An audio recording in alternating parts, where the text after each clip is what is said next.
بسم الله الرحمن الرحيم، والصلاة والسلام على أشرف المرسلين سيدنا محمد وعلى آله وصحبه وسلم أجمعين.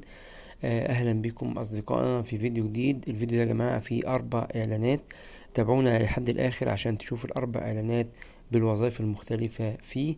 الفيديو ده يا جماعة بتاريخ 3/3/2023. مصدرنا جريدة الأهرام زي ما انتم متعودين معانا. أول إعلان معانا بيقول مطلوب سائقين رخصة مهنية وسكرتيرة استقبال. بيقول في مرتبات وحوافز.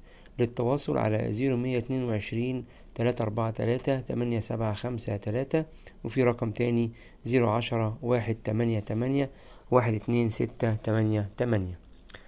الإعلان اللي معانا بعد كده بيقول شركة بيتكو للاستثمار السياحي والعقاري في 3 شارع ابن كثير أمام مديرية أمن الجيزة تطلب للعمل محامي خريج جامعات حكومية، مطلوب أفراد أمن، مطلوب سائق رخصة أولى، مطلوب عمال نظافة، مطلوب سباك صحي صيانة، مطلوب سايس جراج. الجميع خبرة لا تقل عن 5 سنوات. تقدم الطلبات شخصيا مع صورة من الساعة 9 للساعة 3 العصر لمدة أسبوع من تاريخه.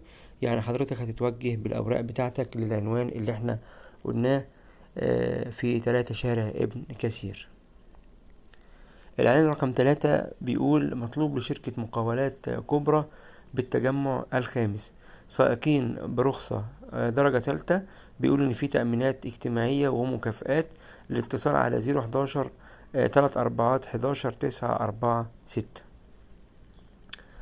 الإعلان اللي معانا بعد كده بيقول شركة صناعية كبرى بالعاشر من رمضان تعلن عن حاجاتها للوظائف التالية: مهندس إنتاج خبرة من 5 ل7 سنوات، مهندس جودة خبرة في مجال العمل من 3 ل5 سنوات، مشرف جودة خبرة عمل 3 سنوات، محاسب خبرة 7 سنوات، مشرف مبيعات خبرة 5 سنوات، مطلوب مندوب مبيعات خبرة 3 سنوات، مطلوب موظف HR ليسانس حقوق، مطلوب أفراد أمن وسائقين.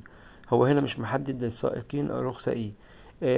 9 بيقول يشترط الخبرة في مجال الحقن والعبوات البلاستيكية والإلمام بالإنجليزية وتطبيقات الحاسب. وترسل CV بالمستندات بالواتساب على رقم 011 273 540. وفي كمان إيميل عشان تبعت عليه. زي ما حضرتك شايف كده الإيميل موجود تحت اهو. دول كانوا ال4 اعلانات اللي معانا النهاردة ان شاء الله. اي اعلان تاني هنلاقيه هننزله لكم في فيديو على طول.